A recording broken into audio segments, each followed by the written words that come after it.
வணக்கம்.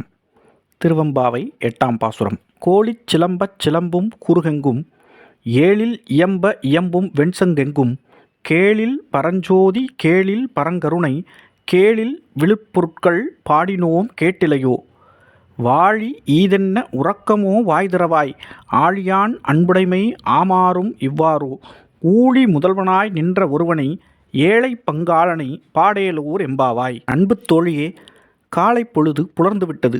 கோழி கூவும் சத்தமும் பறவைகள் கீச்சிடும் சத்தமும் உன் காதில் விழவில்லையா?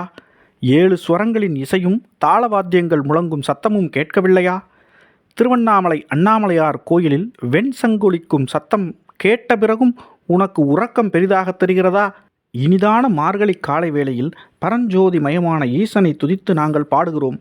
சூரிய கதிர்கள் பனியையும் இருளையும் நீக்குவது போல் இறைவன் நம் பாவங்களை போக்கி நமக்கு அருள் செய்கிறான். அப்படிப்பட்ட சிவபெருமான் மீது திருமால் வைத்திருக்கும் பக்தியை பற்றி உனக்கு தெரியுமல்லவா? உலகனைத்திற்கும் தலைவனான சிவபெருமானின் புகழை பாடி பயன்பெற எழுந்து புறப்படு என உறங்கும் பெண்ணிடம் தோழிகள் கூறுவதாய் மாணிக்கவாசகர் பாசுரத்தை இயற்றியுள்ளார். பகலவனின் கதிர்கள் பட்டதும் பனி விலகும், இருள் நீங்கி வெளிச்சம் கிடைக்கும். அதேபோல் இறை அருள் கிடைத்தால் மனித மனங்களில் ஊறிக் கிடக்கும் நான் என்ற ஆணவம், எனக்கே எல்லாம் வேண்டும் எனும் பொறாமை, எல்லாம் எனக்கு தெரியும் என்ற அறியாமை போன்ற துர்க்குணங்கள் நீங்கி வாழ்வில் நல்வழி பிறக்கும். எனவே இறை அருள் கிடைக்க எல்லாம் வல்ல பரம்பொருளை போற்றுவோம் என்பதாய் இந்த பாடல் அமைந்துள்ளது.